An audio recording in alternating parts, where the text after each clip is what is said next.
What's going on, XRP Army? It is Joe. Welcome to the channel. The case is officially over. Ripple is dropping their appeal against the SEC, and the case is over. We've talked about that on previous videos that while the SEC was planning on dropping the case, Ripple was still continuing their appeal because they did not want to pay that fine. They wanted to be able to pay or to still sell to institutional investors, and so the appeal is still ongoing. The case wasn't officially over, but now we got that clarity. Ripple is no longer pursuing the appeal. It is over. The SEC is done. Ripple is done, and we can officially move on once it is officially signed. So with that being said, let's dive right into that news. We have the final crossing of T's and dotting of I's, and what should be my last update on SEC versus Ripple ever. Last week, the SEC agreed to drop its appeal without conditions. Ripple has now agreed to drop its cross appeal. The SEC will keep $50 million of the $125 million fine, already in an interest-bearing escrow and cash, with the balance returned to Ripple. The agency will also ask the court to lift the standard injunction that was imposed earlier at the SEC's request, all subject to commission vote, drafting of final documents, and usual court processes. That's all, folks. So it is over. They just need to sign a couple of things, and then they will officially be able to move on. Ripple will still pay 50 of the $125 million fine. I know Brad Garlinghouse was saying, like, hey, I know the SEC is dropping the case, but I would like that $125 million back. That's a lot of money. So they are getting most of it back, but they still do have to pay $50 million to the SEC. And the other good news is that they can sell to institutional investors, and they are getting that injunction lifted. So that's another big piece of the puzzle that they will no longer have to worry about, and the case is over. Hallelujah, we made it. So well done, XRP Army. That is all. And then so with that, we had Eleanor Terrett. Justin, Ripple has agreed to drop its appeal against the SEC and pay $50 million of the original ordered $125 million fine. The SEC will ask Judge Torres to lift the obey the law injunction she imposed on Ripple in addition to the fine. Once all of this has been voted on by the commission and the court documents are in order, the SEC government versus Ripple case will be over once and for all. But then here's a piece that I found very interesting that she went on to kind of explain things in more detail. So take a listen to this, and if you're interested, comment below your thoughts. I'd love to hear it. Hit that like button if you wouldn't mind. If you do like the video, hit that subscribe button. It would mean the world to me for your support. With that, here's why regulation by enforcement is the least effective way to achieve regulatory clarity. Including the fine, Ripple has shelled out somewhere between $150 million and $200 million in legal fees, only to end up in a more or less the same position it was in when the SEC government brought the lawsuit in 2020.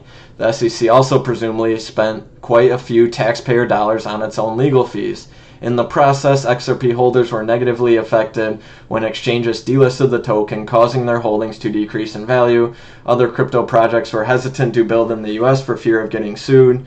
Gensler's SEC government diminished public trust by prioritizing its limited resources going after crypto firms for failing to register with the commission, while missing bad actors like FTX, 3AC, and Celsius that caused real investor harm in the space.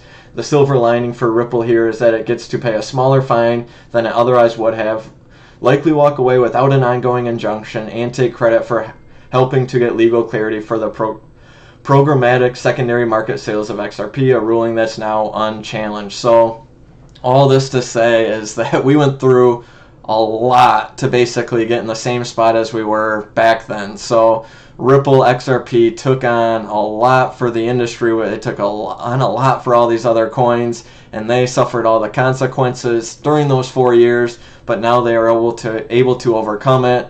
But what she was saying is, here's why regulation by enforcement is the least effective way to achieve regulatory clarity. Like, all that could have been prevented. The SEC with Gary Gensler was just trying to be the big man and try and put their foot down on crypto and just try and have all that control, when all it did was get us right back to square one. we are in the same position we were 4 years ago at this point, but now at least we have some regulatory clarity. At least XRP officially is the one to have gone through all that, and hopefully they get a little recognition for having done so. Hopefully President Trump sees that, recognizes that, rewards that, and gives Brad Garlinghouse the time of day again to be able to talk about those things and see what XRP can do for them, because XRP and the holders, XRP Army, went through so much over the last 4 years, and all for essentially what is nothing. So huge news for XRP today. And I wanted to provide one last piece of news today that's not just about this case, but President Trump actually just signed an executive order enabling the U.S. Treasury to modernize its payment systems in order to reduce waste, fraud, and abuse.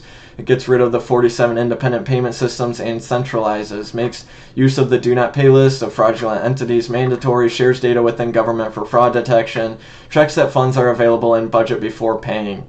So take a listen to this, and I feel like this is good news for XRP, what he's saying. He's saying a lot of things that XRP can do without saying XRP. We have an executive order for your attention relating actually to government payments. Historically, checks issued by the Treasury are, I believe, 14 times more likely to become the subject of fraud than electronic transfer payments. This is an executive order that's going to push the Treasury Department to modernize its payment system to ensure Treasury Department to modernize its payments, to get rid of paper checks, to do it over XRP potentially, hopefully, but we'll see. They want to modernize the payment system. Sure that where possible they're using electronic methods of payment as opposed to paper checks in order to reduce waste, fraud, and abuse in the government, which is obviously an endeavor that we've been pursuing in numerous aspects of government under your leadership. It's basically modernization of equipment and methods, and it's something that really I think he's going to be a great Secretary of the Treasury, wanted, Scott, and so we're doing this, and we have other modernization programs going on. We could let somebody else, whoever's next, whoever that may be, do it, but it's something that should have been done 25, 30 years ago. So there you have it. The case is officially over. XRP, Ripple, we're moving on. The case with the SEC is no longer holding us down. We can move forward from it.